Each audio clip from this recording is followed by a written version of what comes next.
Bem, meus amigos, eu quero dar boa noite a todos. Tem companheiros chegando aí, a Rosana chegou agora, está conosco. Nós estamos aqui para mais uma reunião pública da Sociedade de Estudos Espíritas Francisco de Assis. Hoje, dia 21 de setembro de 2021, terça-feira, nós estamos recebendo a nossa irmã Érica Cristina, que veio fazer nossa palestra pública. Nós vamos pedir à nossa irmã Ana Constantino para fazer a leitura do preparo e a prece de abertura. Ana, a palavra está com você. O livro Minuto com Jesus, Pastorino. Eu rogarei ao Pai e ele vos mandará um novo Consolador. João, capítulo 14, versículo 16. Quando o apóstolo João anotou no seu evangelho essas palavras de Jesus, sabia perfeitamente tratar-se de promessas que se cumpriram em tempo oportuno. Hoje, passados quase 20 séculos, sabemos que a divina promessa já se cumpriu. A doutrina espírita aí está revivendo o cristianismo do primeiro tempo. O caráter consolador do espiritismo é o pacifismo de que o mundo moderno necessita.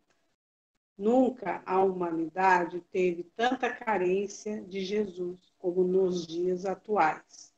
O novo Consolador é formado pela constelação de benfeitores espirituais, que pacifica os corações em nome da verdade e do amor. Pai, Senhor da vida, Mestre Jesus querido, espiritualidade amiga, pedimos nesse momento a presença dos nossos mentores, nossos anjos de guarda, para assistir na noite de hoje a palestra com a nossa irmã Érica, que ela possa receber do alto o amparo da espiritualidade amiga, que ela possa passar para nós as suas reflexões, os estudos, o ensinamento de Jesus. Que a paz e o amor de Jesus estejam conosco nessa noite, que possamos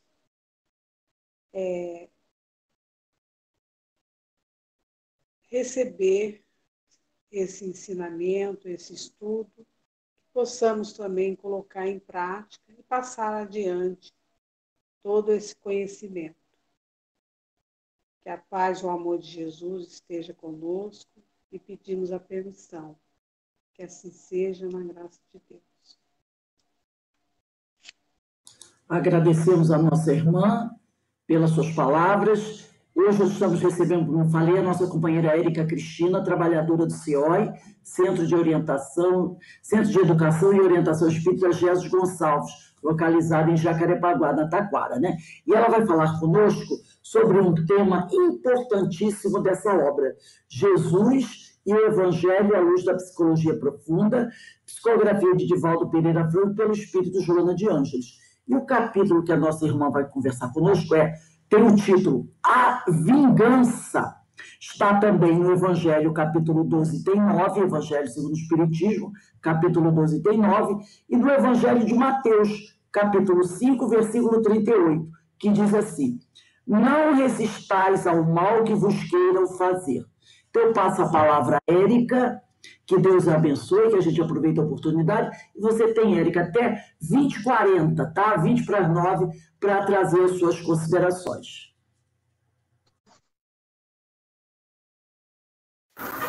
Obrigada. Uma alegria estar aqui novamente com vocês, para a gente poder estar falando desse tema que dá até uma aceleração no nosso coração, né? Vingança. Mas o quanto que é importante a gente estar aberto para trocar. porque a gente está tendo a oportunidade de rever padrões de comportamento, sentimentos. Então, nesse sentido, nós somos muito gratos pela oportunidade de estarmos aqui juntos e pedimos a Deus que nos abençoe e que nós possamos dar o consentimento para que os nossos sentimentos, aqueles que mais precisam ser tratados e curados, que a gente coloque ele à disposição da lição que o Cristo vem nos trazer. Agora, a gente planeja tanta coisa, né, gente, na vida. Eu tinha um planejamento aqui muito grande, muitas coisas para, né, a gente falar na palestra, recursos, né? A gente separa um monte de coisa, vamos colocar isso, vamos colocar aquilo. Quando, na verdade, né, o cristianismo redivivo, ele vem nos chamar para a simplicidade das coisas. E aí, o nosso planejamento, cheio de tantos recursos, se restringe a um bate-papo, se restringe a uma reflexão, se restringe ao que é possível fazer quando a internet cai, a energia elétrica em diferentes pontos do estado do Rio de Janeiro, numa noite chuvosa, falta. Então, algo da ordem do material consegue fazer, às vezes, uma bagunça grande na nossa vida. E aí, eu estou revendo aqui também as minhas reflexões a respeito do tema, né? Como a Rose bem falou no início, a gente vai falar a respeito da vingança, mas na perspectiva da psicologia profunda, né? Nesse livro que Divaldo Franco psicografa, de Joana de Ângeles. E é interessante que logo na abertura a gente vê, né, essa frase que foi lida também, para a gente não resistir ao mal que nos queiram fazer. E aí a gente vai relembrar que existe uma colocação de Jung que é justamente tudo que resiste, persiste. Então, olha que interessante. Se a gente está sentindo uma raiva imensa, se a gente resiste a ela, a tendência é que a gente entre numa tensão, numa disputa com aquela emoção que está ali. E ela resiste, ela persiste. Então é preciso deixar ir, né? Os orientais, quem tem conhecimento um pouco da cultura oriental, da yoga, eles trazem muito essa concepção de que é necessário deixar que as emoções, que tudo que a gente venha a sentir, que elas fluam como um rio. E a gente se colocar como observadores. E assim vai passando. Acontece que o grande problema é quando a gente quer reter o rio. Quando a gente quer ficar resistindo, dar, né, uma resposta sempre de revide àquilo que nos incomoda. E aí, quando isso acontece, a gente acaba entrando na sintonia do atrito, que acaba abrindo portas, algumas vezes, para a vingança. Mas, depois dito isso, né, gente, vamos conversar um pouco a respeito do que eu falei agora há pouco na citação inicial. Eu estava falando com vocês, na nossa precezinha inicial do estudo, pedindo que Deus nos ajudasse a dar consentimento, que a gente dissesse, sim, Jesus, me trata os meus sentimentos que precisam de tratamento, cura-os, aqueles que precisam ser revistos através desse estudo. E aí isso traz para a gente já uma primeira pergunta para a nossa reflexão. Se é preciso tratar sentimentos, curar sentimentos, quer dizer que sentimentos adoecem? Essa é uma primeira pergunta para a gente refletir. Os sentimentos adoecem? E aí, para a gente ver que conclusão que a gente chega, vamos recorrer a Joana de Ângeles, vamos ver a cola que ela vai nos dar. essa mentora de Divaldo, para ver se a gente chega a essa resposta, né? Se os sentimentos adoecem.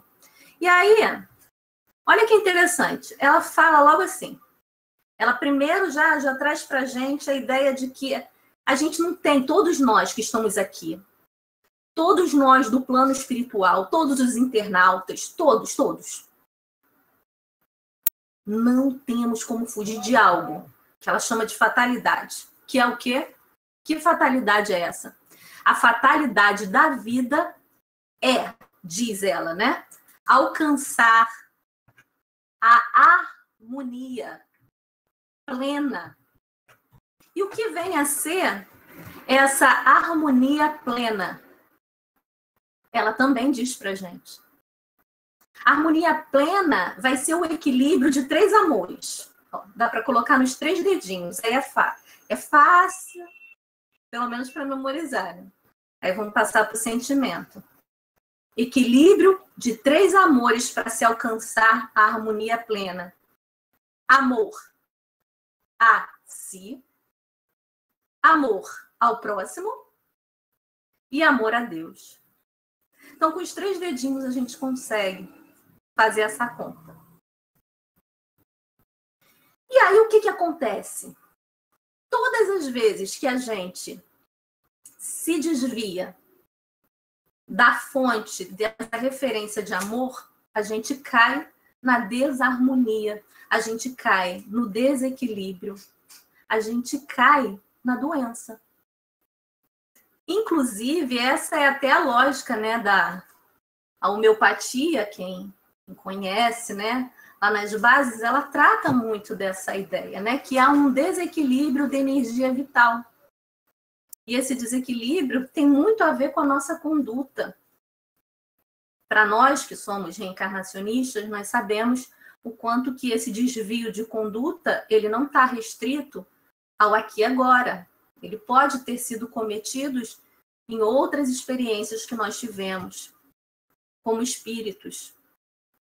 A questão é, se a harmonia plena é a conjugação, o equilíbrio do amor a si, amor ao próximo, amor a Deus, toda vez que eu me afasto do amor a mim, amor ao próximo e amor a Deus, eu entro em desequilíbrio, eu entro no estado de doença. E aí não é por acaso que, se a gente for pegar lá, outra citação que Joana traz para a gente refletir, ela diz o seguinte, olha só, a vingança, ela seria, nesse sentido, uma patologia, ou seja, doença. Mas de quê? Do ego insubordinado ante as ocorrências do mecanismo de crescimento. É mais ou menos assim. A gente não começou dizendo que nem tudo sai como a gente planeja na vida? Demos o exemplo aqui da questão da conexão, uma coisa que aconteceu agora na internet. E eu nem digo nesses poucos momentos aqui, tentando conectar, acabar a luz. Eu nem falo para vocês o que passou dentro de mim de sentimentos. Nem vou falar, não precisa. Mas aí é aquela coisa, né, que é um chamamento que logo me veio quando eu comecei a rever aqui o que eu ia dizer na palestra. Vocês fazendo a prece, vinha assim na minha cabeça. Um homeopata muito amigo, muito querido, ele falava, várias vezes ele falou assim para mim, Érica, olha o seu nome, Érica Cristina, Érica do Cristo. E somos todos nós. Tendo ou não tendo, né, esse segundo nome, Cristina, ele está implícito, nós somos do Cristo, e o Cristo, ele não se contenta com aparências. Ele não é o Cristo dos sepulcros caiados. Ele é o Cristo do interior de nós, da verdade que é sempre Deus, e Deus é amor. Então, não há como simular nenhum tipo de reflexão a respeito de qualquer dos ensinamentos de Jesus, sem que isso, de alguma maneira, traga para nós uma posterior reflexão. Então, muitas das vezes a gente fica no intelecto e existe essa demanda para a gente trabalhar o que mobiliza a vingança. Porque a vingança, como Joana está falando, ela é uma patologia. Então, respondendo aquela primeira pergunta que a gente fez, se pedimos na nossa oração inicial para termos o consentimento de deixar-nos tratar por Jesus nos nossos sentimentos em desequilíbrio, ora, significa que sentimentos adoecem.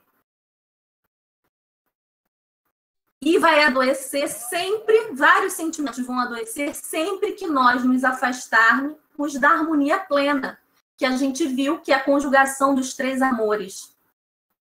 Né? Amor a si, amor ao próximo, amor a Deus. Maravilha. Até aí a gente tá indo, né? A questão é a seguinte, nesse caso específico que Joana vem trazer da vingança, quando ela diz que a vingança é uma patologia de um ego, né, que é a parte consciente de nós, de um ego insubordinado, ou seja, sabe, aquela coisa assim, bem revoltadinha, eu não aceito, a vida não está sendo como eu quero, fulano, beltrano não está agindo da maneira que eu gostaria que acontecesse. Não há uma correspondência de atitudes daquela pessoa que eu esperava, que eu me coloquei de uma maneira tão disponível e olha o que eu recebi em troca. Só que a gente esquece que essas desilusões, essas decepções da vida também são processos de crescimento. São recursos pedagógicos, né, que a lei divina se utiliza também para que a gente possa acelerar, muitas das vezes, essa caminhada rumo ao progresso, que é inevitável, como nós vimos. E aí, quando isso acontece, muitas das vezes, quando a gente tem essa decepção, é no coração, né? Metaforicamente falando, mas é no sentimento que o negócio pega, não vai ser no intelectual. Então, não adianta, né, nessa hora a gente querer intelectualizar tanto, nessa hora a gente tem que pensar que a gente é de Cristo mesmo e que a gente é aprendiz, que eu não sei lidar com isso, a verdade é essa. Eu não sei lidar, muitas das vezes, com aquilo que me desestabiliza, com uma resposta emocional ou de alguma situação que me fira ou fira os entes que eu mais amo de uma maneira bem difícil e bem profunda. E aí, quando a gente reconhece isso, a gente vai perceber que houve um adoecimento do amor. E aqui nesse texto específico, o amor tem muitas facetas, né? Nesse texto específico, a gente vai ver que o amor, ele adoeceu, né, como diz André Luiz, e se tornou ódio. Então, ódio não é o oposto do amor. É um amor adoecido. Se a gente for pegar vários romances espíritas, né, que tem várias histórias, né, de processos obsessivos, quando tem uma motivação, né, afetiva, laços, a gente vai sempre ver que lá no fundinho está um coração magoado que deseja, na verdade, ser amado. Que muito daqueles que a gente enxerga muitas vezes como o obsessor são afetos nossos que, ao longo da nossa trajetória, nos desvios do amor, seja ele de que natureza for, amigo, marido, esposa, mãe, filho, patrão ou não importa.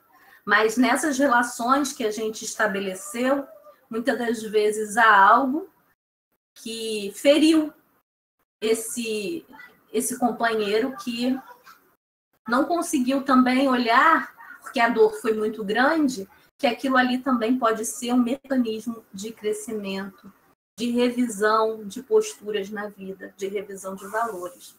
Então, quando Joana diz que a vingança ela é uma patologia de um ego insubordinado, né? Um ego que está se colocando contra essas desilusões da vida, ele não aceita, ele está com raiva.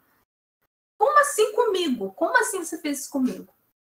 Então gera uma raiva que, se você agasalha, vai crescendo para um ressentimento. E aí, quando a gente resolve descarregar esse ódio através da vingança, se configura realmente numa doença da alma, né? Como diria Hamed, é uma doença da alma. Então, percebamos só que nós somos seres que trazemos hoje já a racionalidade, embora ainda hajamos muito no impulso, muito no instinto, muito na barbárie. Porque a vingança já está lá no Evangelho, né? É um dos filhotes, digamos assim, dos remanescentes da barbárie. Então, é algo que está muito ligado ainda ao nosso primitivismo. Acontece que, nesse momento, além da parte do sentimento, nós precisamos acionar a nossa razão para educar essa forma de sentir. Então, é como uma prescrição médica. A gente vai sentir muitas das vezes, observar, reconhecer, não brigar, como está lá, como o Marcos está dizendo, não resistais ao mal. Ao mal, primeiro, em nós mesmos. Porque o mal externo só chega em nós porque há uma sintonia. Porque Jesus homem, como Joana apresenta aqui, mesmo estando junto aos homens pigmeus, pequenininhos, ele não se abalava, não. Ele não entrava nessa disputa de pensamentos, de farpas, de fala. Não, porque ele já havia feito a maior conquista que um homem pode fazer, que é a integração, que Joana de Ângeles diz, né? Da ânima com ânimos, ou seja, a nossa estrutura psíquica, né? Que, já que a gente vem nas várias encarnações, reencarnando, né? O espírito não tem sexo, como homem, como mulher, a gente vai desenvolvendo essas energias psíquicas, que são aquelas que são as mais doces do acolhimento, e que tradicionalmente, né, se colocou mais conjugada como se fosse algo do feminino. E aquela energia da fala, né, mais segura, do sim, sim, não, não, que a gente atribuiu, né, a essa energia mais masculina, no caso, o ânimos. O ânima feminina e o ânimos masculino. E aí Jesus, ele consegue passar por essas situações, muitas das vezes, situações que colocam ele numa condição que seria para qualquer um de nós, né, a flor da pele. Ele consegue administrar porque ele integrou essas polaridades. Então, ele não se compactua com o mal, mas ele também não condena aqueles que estão na ausência do bem.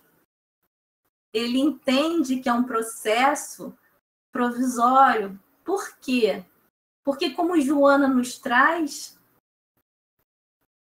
seria muito desigual se Deus tivesse colocado aqui um modelo e guia que tivesse, na verdade, já sido criado, pronto e acabado, e não tivesse passado pelos desafios que nós, humanos, passamos.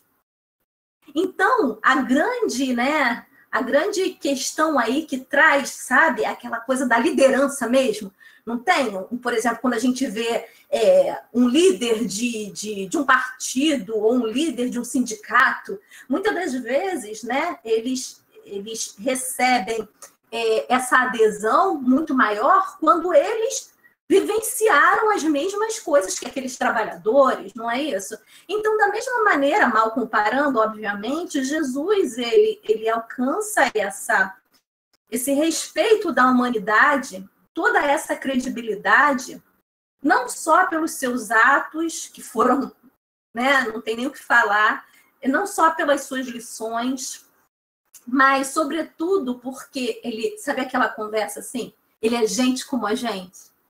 Ele é Jesus homem também. Ele veio, ele vivenciou coisas que a gente vivencia.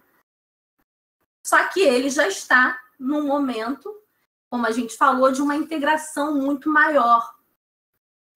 Então, frente a desafios que muitas das vezes nós iríamos nutrir com ódio e ressentimento, e quantas vezes talvez chegarmos à vingança, hoje, Jesus, não sei do passado, mas hoje a gente sabe pela última vinda, né, como encarnado aqui dele na Terra, a vinda que a gente conhece como encarnado dele na Terra, a gente sabe que Jesus não é que ele não vai sentir, ele sente. A gente não viu várias passagens que Jesus está com raiva, está aborrecido. Ele tem emoções, ele sente. Só que ele usa também, associado a esse sentir, não só um sentir das emoções viscerais, impulsivas. Ele põe um sentimento que está conectado a esse amor. E ele utiliza o intelecto para tomar a melhor escolha e fazer, né, a fala, o procedimento mais adequado, pedagogicamente, para cada um que ele encontra no caminho. Então, é necessário ser um pouco mais incisivo? Vamos ser. Mas sem deixar de acolher. Isso não acontece muito, eu não tenho experiência prática nenhuma, mas pelos estudos, não acontece muito na mesa mediúnica, quando às vezes o dialogador está lá conversando, dependendo, não é padronizado, né, o atendimento ao espírito que está ali em sofrimento. Muitas das vezes, né, alguns você vai precisar falar de uma forma, não é isso? Outros de uma outra forma, mas sem perder de vista sempre. O objetivo ali é a reabilitação, é o amor. Mas para cada um tem uma linguagem diferente para ser entendido, não é isso? Então, voltando aqui ao que Joana está dizendo, a gente precisa ficar, então, percebendo que cada vez que a gente se afasta dessa harmonia plena, dessa lei de amor, a gente está se comprometendo com a lei. Inevitavelmente, vamos ter que fazer esse caminho de reaproximação, de volta, de retorno, para a gente fazer as pazes com essa lei. Para a gente voltar a ficar mais saudável. E ficar mais saudável de forma integral requer a gente abrir mão da desarmonia. Abrir mão do ódio, que é o amor adoecido. Porque ódio e amor não tem como conviver. Então, esse trabalho de retorno, tal como o filho pródigo, né, que foi lá, se afastou, né? É muito parecido com o que a gente faz. Se afastou da fonte de amor. A fonte de amor que ele conhecia era quem? O pai, né? Era o pai, né, na parábola lá, e ele pega, ele tem livre-arbítrio, igual a gente. Ele tem livre-arbítrio, ele pega, ele quer viver a vida dele, ele vai. E como a gente, muitas vezes, a gente usa o nosso livre-arbítrio de maneira equivocada. A gente cai, a gente vai, isso, aquilo. E às vezes, quando a gente está ali comendo com os porcos, né? Literalmente, a gente se sentindo um farrapo humano.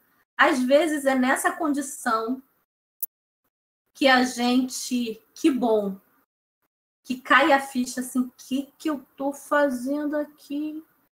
Gente, olha quanta besteira que eu fiz. Aí cai a consciência, né? É a consciência. Cai a ficha. Só que, frente a essa situação de consciência, a gente já viu que existem pelo menos 2 caminhos a ser seguidos. Ou o nosso ego pega e fica completamente insubordinado e fala, também, olha só o que aconteceu comigo. Olha só, não sei o que, e se revolta. E não quer saber de voltar para a casa do pai, e fica lá revoltado, e quer se vingar de quem colocou o pé na frente para eu cair. quando não quer se vingar de si próprio, porque existe a autovingança. Se existe auto-amor, que é o antídoto, existe a autovingança. Que é quando, né, a ficha cai e a gente esquece que somos filhos de Deus. E aí a gente quer aplicar a lei de Talião em nós mesmos. E a gente faz isso. Quem nunca ouviu falar de autossabotagem, que os psicólogos falam muito? O que é isso, senão um impulso inconsciente de punir por algo, sabe-se lá? Mas Deus é amor e conciliação? Será que é isso que ele quer? Que a gente se autopuna pelos equívocos cometidos? Será que ele quer que a gente, para alcançar a harmonia plena, desconte no outro, se isente da nossa responsabilidade frente aos processos da vida e queira descarregar neles o ódio porque eles não corresponderam à nossa expectativa de sentimento? Entendedores que todos nós somos falhos, estamos falhos, melhor dizendo ainda, e que podemos recomeçar sempre? Voltemos ao filho pródigo. Qual foi a escolha que ele tomou? Ele pegou e lançou essa raiva de que, ai meu Deus, eu fiz muita besteira. Ele lançou para ele mesmo? Não. Se ele tivesse lançado para ele mesmo, sabe o que provavelmente ia acontecer?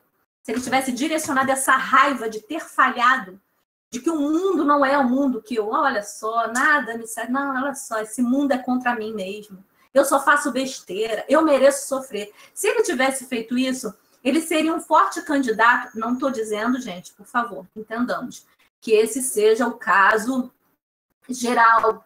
Mas, quando a gente vai estudar a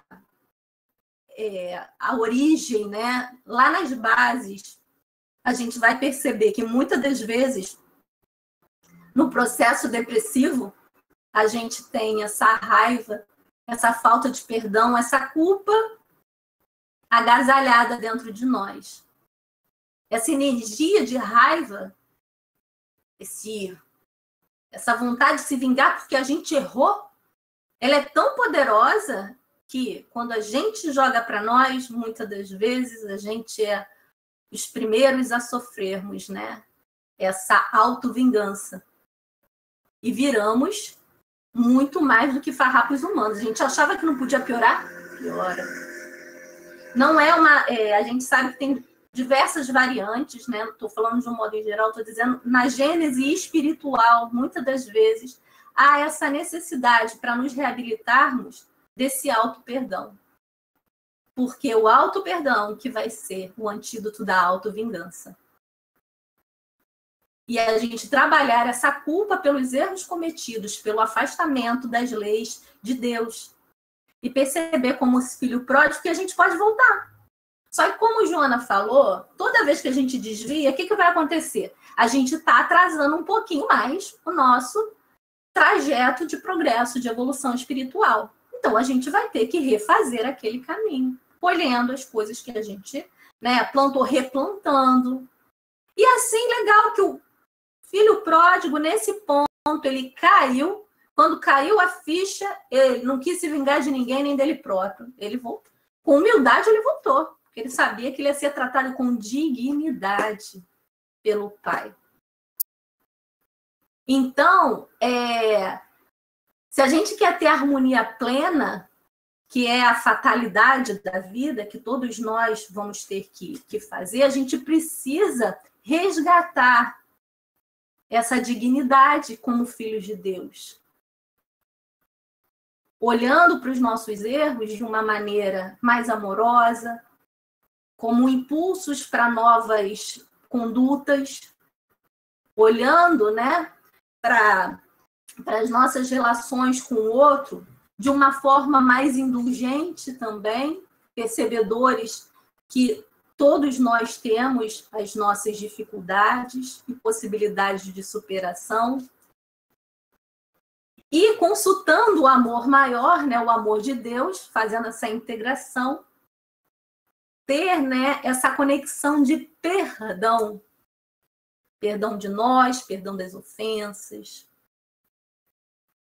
que essa foi a grande mensagem, né, da cruz, não foi? Uma das grandes mensagens, não foram várias, né? Mas uma das grandes mensagens da cruz foi essa, né, que Jesus nos trouxe. E é interessante que, vejam vocês, Jesus, a gente tem, né, uma história que vai contar justamente quando ele estava lá, naqueles momentos, né, derradeiros, lá na cruz, e aí se reuniram lá no Calvário, né, vários tipos de anjos, né? Eu estou simplificando a história, né, gente? Por causa do tempo também, não vou ler, mas assim, anjos com diferentes funções, né? Uns anotavam aqueles que tinham contribuído para que aquela situação acontecesse de crucificação, né? Os anjos da justiça, tinha os anjos da consolação, tinha anjos, né, que vinham, colocavam remédios, né, nas feridas de Jesus. E aí, de repente, se aproximou um anjo solitário, que veio assim, sabe, todo serelepe correndo. E ele veio e ele queria muito olhar nos olhos de Jesus, e ele olha e ele percebe que o mestre quer dizer alguma coisa para ele. E aí ele vai, se aproxima, né? Vai lá em cima, coloca assim a cabeça no peito do mestre para ouvir. E Jesus sussurra no ouvido dele alguma coisa. Nisso, aquele anjo sai rápido também, em disparada. Talvez nenhum daqueles que estavam ali perceberam que esse anjo saía com lágrima nos olhos e com uma missão, um pedido de Jesus na cruz. Era o anjo da caridade, que corria para socorrer Judas, que acabava de ter atentado contra a vida, porque ele não havia conseguido lidar com o cair da ficha, que a gente falou, com a consciência de culpa. Em meio àquele sofrimento, ele achou que ele não era digno, que ele não era filho de Deus, que ele merecia. A morte era muito pouco para ele. E aí Jesus fala para o anjo da caridade ir atrás dele, socorrer Judas. E aí é interessante que a gente vai ver também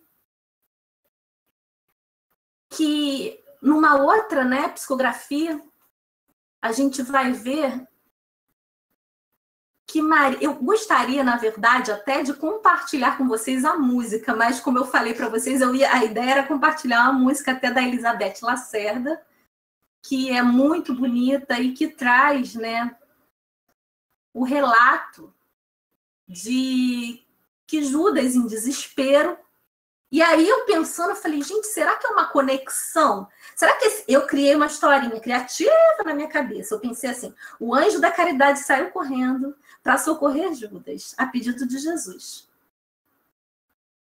Sabe-se quanto tempo ele levou para encontrar Judas, né? Porque Judas foi para umas regiões, né, de sofrimento muito grande. E aí a gente tem um outro relato mediúnico que diz que Judas estava lá em sofrimento, enlouquecido com o que tinha acontecido. E, de repente, né, eu acho que o nome acho que é Retrato de Mãe, se eu não me engano. Vem Maria, se aproxima dele e diz que vem como mãe para socorrer o filho. Ele diz, não, você não sabe o que está dizendo, anjo de luz, não sei quem é você não sabe o que está dizendo. Eu sou, né? Eu sou aquele que crucificou, né? Tipo a luz, sou eu o culpado, sou eu. E aí ela fala, eu sou Maria, mãe de Jesus. Será que o anjo da caridade foi lá porque a caridade, né, na concepção de Jesus, benevolência, indulgência, perdão das ofensas? Foi lá tocar Maria para fazer essa caridade? E, por fim, né, existe uma outra, né, são relatos que a gente tem mediúnicos que vão nos mostrando a importância desse perdão como antídoto para a vingança, para o ódio, e que será que haveria dor maior do que ver um filho, né, crucificado, não sei, injustamente, segundo as concepções, né, que a gente sabe. A gente conhecia o sujeito, era ficha limpa esse tal de Jesus quando veio aqui. Ficha limpa total, não era? Não tinha antecedentes, não entrava em briga, relevava as situações de afronta, buscava sempre trazer alguma palavra ou algum ensinamento através dos seus atos. Foi traído, agredido, humilhado, tudo na nossa concepção, né? No nosso olhar. Humilhado, negado, crucificado, tudo isso. Só que interessante, né? Porque como a gente está estudando aqui o Evangelho à luz da psicologia profunda, a gente tem que ver como é que está funcionando ali, né? Na cabeça, no sentimento desse Jesus homem, para a gente poder, pelo menos, imitar esse comportamento. E o que é que ele está fazendo quando ele ressuscita? Quando ele volta, e Madalena olha para ele assim, né? Maria de Madalena, gente, parece um jardineiro ali. Quando vai se aproximando, quem era? Jesus. E ela não aguenta, né? Ela pega e fala, Jesus,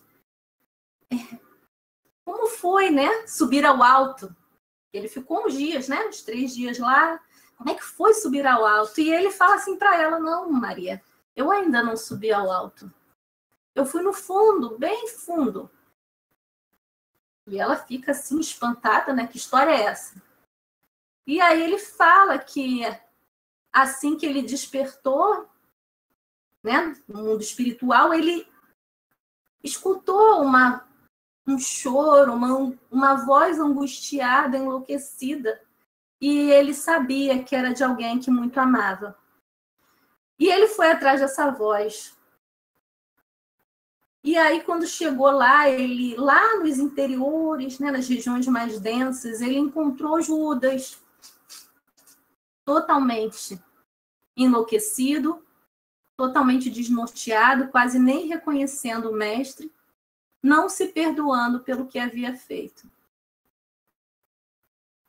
E aí Jesus ficou por 3 dias acariciando a cabeça de Jesus, para que ele pudesse, por fim, dormir um pouco. E aí ele disse, Maria, não tem como seguir se a gente sabe que quem a gente ama está em sofrimento. Então é isso também que a lei da reencarnação vem trazer para a gente, né? Rearrumando esses papéis afetivos que a gente vive ao longo das nossas encarnações, trazendo muitas das vezes no berço o acolhimento daquele que atrás, muitas das vezes, foi nosso desafeto, né, que nós tenhamos cometido vinganças, ou eles para conosco, e através da lei do amor, né, reabilitar, porque a reabilitação ela é individual e coletiva. Voltando, então, depois dessas ilustrações, né, que a gente consegue ver um pouco desse exemplo maior de Jesus, né, um antídoto que é o perdão para as situações, a gente vê aqui também a importância da gente oferecer o outro lado da face, não é isso? E aí, que outro lado é esse? Depende. Depende. Porque se as polaridades psíquicas existem em nós, dependendo das circunstâncias, a gente vai ver qual é a face que, de repente, pode se aplicar melhor àquela situação. Algumas vezes, quando agredido ou quando provocado, Jesus colocou a face da ânima, da docilidade um pouco mais nas suas pregações, na sua resposta ou no seu silêncio.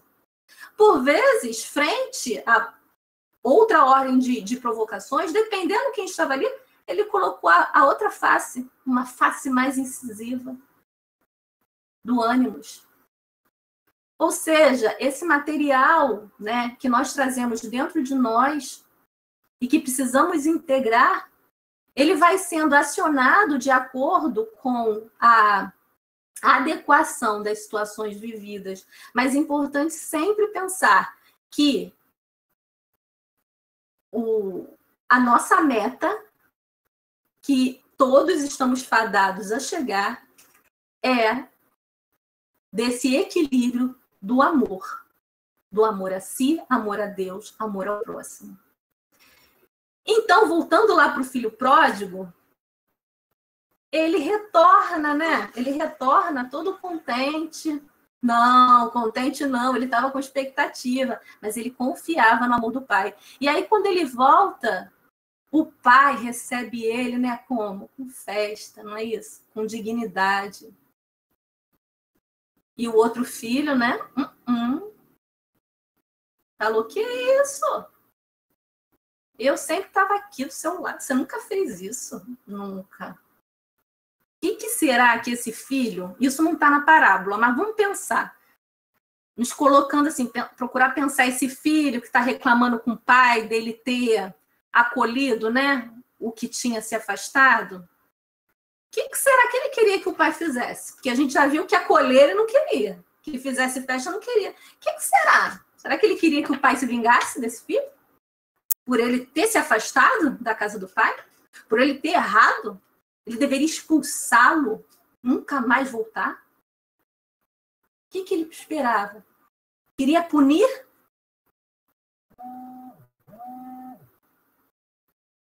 Mas o pai, ele é conciliador entre esse filho pródigo e o filho que estava ali querendo uma outra postura do pai. E assim, gente, esse retorno à casa do pai, todos nós fazemos nessa busca de conciliar esses três amores necessários para que a gente tenha equilíbrio e saúde. Acontece que tanto o filho pródigo quanto o filho que quer uma postura mais dura do pai, ele existe em nós mesmos. Quando nós erramos, qual face do filho a gente está dando? Ou será que a gente está recorrendo à lucidez do pai? Porque se a gente está no filho que reclama uma postura mais enérgica do pai, será que a gente também não está deixando de nos acolher nos nossos equívocos e nos dando uma chance de regresso à casa do pai?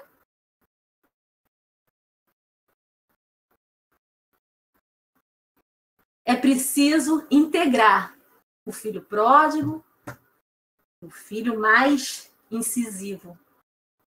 Ânima e ânimos. A docilidade, o acolhimento e a fortaleza, a energia. Tudo de maneira dosada e equilibrada. Como diz aqui, Jesus demonstrou que é possível fazer isso, né?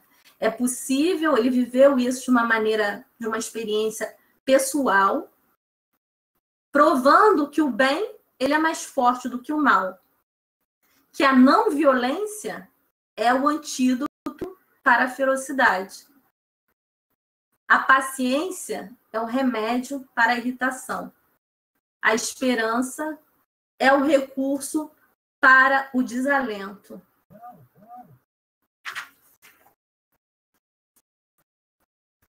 E aí a gente vai ver, né, ao longo de toda a trajetória de Jesus, justamente esse revide moral de qualidade.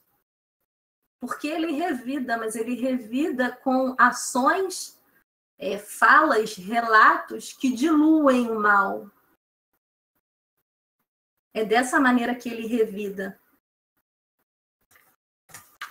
E aí vem uma advertência, né, que Joana nos traz aqui no texto, da seguinte maneira: olha, não resistir ao mal a fim de não vitalizar a escravidão aos instintos inferiores, primários, que dirigem as criaturas não espiritualizadas, não elevadas. Afirmar o bem e exercer a coragem para sofrer as consequências da opção elegida, como forma de superar a voragem do desespero e o desregramento de conduta que assolam em todos os tempos e culturas. Por fim, gente, vamos ficar, né, com a imagem subjetiva de como era esse Jesus homem, como ele lidou com esses desafios que nós também enfrentamos. Interessante que o Jesus homem, ele é um triunfador. Por quê? Porque com os exemplos dele, ele ressignifica vários conceitos, né, que nós tínhamos. O que é ser corajoso? É revidar com agressão, com violência? Ou silenciar? Dar a outra face? O que é ser varonil? Será que é fazer um encontro, um duelo? Marcar para, né, lavar a honra? Ou saber se posicionar com sabedoria frente aos desafios da vida? Nesse sentido, Jesus, ele triunfa, sim, ele é um vencedor, mas ele não é um vencedor de um duelo com ninguém. Ele é um vencedor, ele é um triunfador porque ele supera a si mesmo. E esse é o convite que é nos feito através do exemplo da conduta de Jesus, homem. Para que a gente supere o mal em nós, em primeiro lugar. Se o mal é a ausência de bem, né? Lembrando do estudo que nós fizemos, foi semana passada, né? Do Livro dos Espíritos, até com a Rose, o mal não existe, não é? Ele é a ausência de bem, do bem. Se ele é a ausência do bem, eu preciso ser benevolente para ser caridosa. Vamos começar comigo? Eu sou filha de Deus. Eu sou filho de Deus. Eu me permito recomeçar, levantar e fazer diferente. Se o mal é ausência de bem, toda vez que eu começar a perceber que por impulsos primitivistas, vícios mesmo de condutas, de pensamentos de eras passadas, eu já começo a querer entrar numa atitude de disputa, nem que seja mental, ou disputa de colocar sempre a última palavra como sendo a minha, o meu ponto de vista, que eu preciso dar o troco, que todas as vezes que eu fizer isso, eu possa me lembrar que é necessário fazer o bem, abdicar do mal, para voltar a ter essa integração com o amor. Dessa maneira, é por isso que Jesus se torna o guia, porque a conduta dele jamais se contrapôs aos ensinamentos. Ele é o caminho de volta. Aquele caminho, né, para a gente chegar na casa do Pai, como filho pródigos. Ele é o caminho que vai fazer a integração entre os irmãos. Ele é o caminho que vai tirar a punição em nome do amor e do reajuste pelo serviço, pelo trabalho. Ele é aquele que vai acolher tanto o que se coloca provisoriamente como vingador, como a suposta vítima. desfazendo esses equívocos que a gente tem de entendimento de uma perspectiva muito limitada das nossas relações no tempo e espaço. A gente nunca sabe onde começou a história, que hoje a gente muitas das vezes está pedindo justiça segundo a lei dos homens, ou segundo a minha própria lei. Vou fazer justiça, a gente não sabe. Mas sabemos o seguinte, que todos nós somos filhos de Deus, que temos Jesus como guia, que Ele é o caminho, e Ele traz para a gente uma diretriz de segurança para a gente caminhar e fazer esse reencontro dos três amores. Para finalizar, gente, já está na hora aqui, fica um alerta para a gente, né, aqui do Joana, para a gente ser precavido, para a gente se resguardar do mal dos maus, para a gente evitar se envolver em contendas, para a gente evitar as ações belicosas, esse desejo pela guerra. Só que a gente também jamais, como seguidores de Jesus, jamais a gente fuja do testemunho, da necessidade, muitas das vezes, de, por amor, a gente abdicar dos pontos de vista humanos do que é convencionado chamar de vitorioso, porque a maior vitória que há, como a gente já viu, é a vitória do homem em si mesmo. Então, que a gente possa colocar na nossa mente, no nosso coração, que nunca a vingança é um bom conselheiro, é uma boa conselheira. Mais do que isso, ela precisa, sim, que seja sussurrado no ouvido dela, a vingança, isso também vai passar. O amor cobre uma multidão dos pecados. E Joana termina: vitorioso é somente aquele que se vence interiormente, mesmo que vencido exteriormente. Por isso, amarás a teu próximo como a ti mesmo. Muito obrigada, gente. Muita paz, muita luz. E muito bom estar aqui com vocês. Que Deus nos abençoe.